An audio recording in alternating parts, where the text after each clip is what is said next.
everyone! So I wanted to make a quick video of something that I found about the voting in Pennsylvania. I couldn't believe it was real, so I had to try to find it for myself, and it turns out I did find it, and it looks pretty real to me, so I'm going to share what I found. This is the Open Data PA Commonwealth of Pennsylvania general election mail-in ballot requests for the state. There are about 3 million of them on here. So if you want to access this spreadsheet, all you got to do is Google this, and there it is. It's ready for you to look at. So, I sorted by birthday. You can sort by anything you want. And for the birthdays, I found a lot of people born in the 1800s that actually returned their ballots. So, I mean, this goes on for a while. Like, it's kind of concerning. Some slightly younger old people here, and some swing counties in a swing state. That's the end of the first page. I mean, there's hundreds of them. I'm just going to hit next a bunch of times, random amount of times here. And we're about 700 in, and we still have people that are over 100 years old voting in the election with ballots that were counted via the mail. Now, most of them are Democrats, but whatever, we're not going to mention that. Look at this. It just goes on and on. Like, what is in the water here? I want to know why they're so old. This is concerning. So, you know, we're over 1,000 now, and it's still people that shouldn't be alive, and they're voting.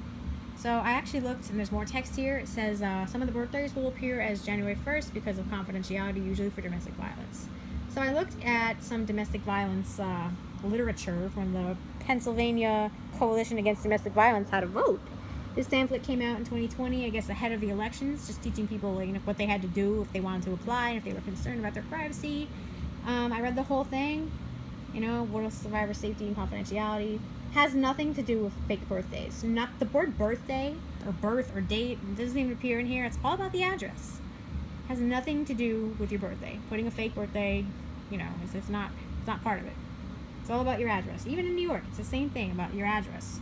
So, even if this was true about the 1800s, that doesn't explain all the other fake birthdays that are on here. It's more than just January 1st, 1800. It's 1850, 1854, 1890, 1900, 1901, 1902. It goes on and on and on. It's ridiculous. I'm appalled at this. Like, I have no idea why this is happening. And I took it upon myself to share this information yesterday, this link, so people could see that it was real. And immediately, the second I hit enter, Facebook decided this comment goes against our community standards on spam. No one else could see your comment, Virginia. You're spreading false narratives.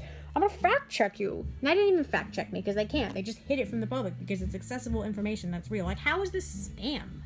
How is this spam? Spam, the irrelevant or inappropriate messages sent on the internet to a large number of recipients.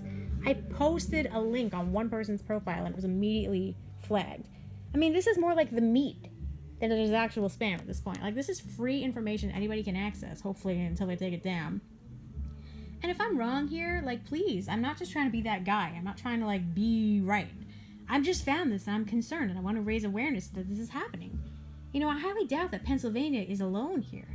I mean, all it takes, like I said, a few counties and a few states, you could tip the balance of the election. This is our elections at stake. It's not about a man versus another man. It's about America. It's about freedom. And people that are just so brainwashed, they won't even consider that something bigger is happening here. You know, that's just ridiculous. I mean, what are you trying to do? Don't you want to question? Don't you want to expand your mind and get to the bottom of things and find truth? I'm appalled at this. So that's why I wanted to make this video. I wanted to share the information because I can't post a link and just share it that way. I'm really concerned. I'm concerned for our country. I highly doubt this is the only case of this. You know, hopefully I'm wrong. Hopefully it's just some kind of clerical error or, you know, I mean, I don't know. It seems like a little excessive. There's thousands and thousands and thousands. And this is just the mail-in ballots, you know? How do we know that these people aren't also on the voter rolls and people are just going and voting for them? Like, what's to prevent people from mailing in their ballot and voting in person other than ethics? Like, I don't believe in ethics anymore. People are horrible. That's how we got to this point. So I'm concerned. Please share if you feel like it, or, you know, hopefully tell me I'm wrong. I'm happy to admit that I'm wrong if I am. And pray for our nation above anything else. Pray for this guy right here.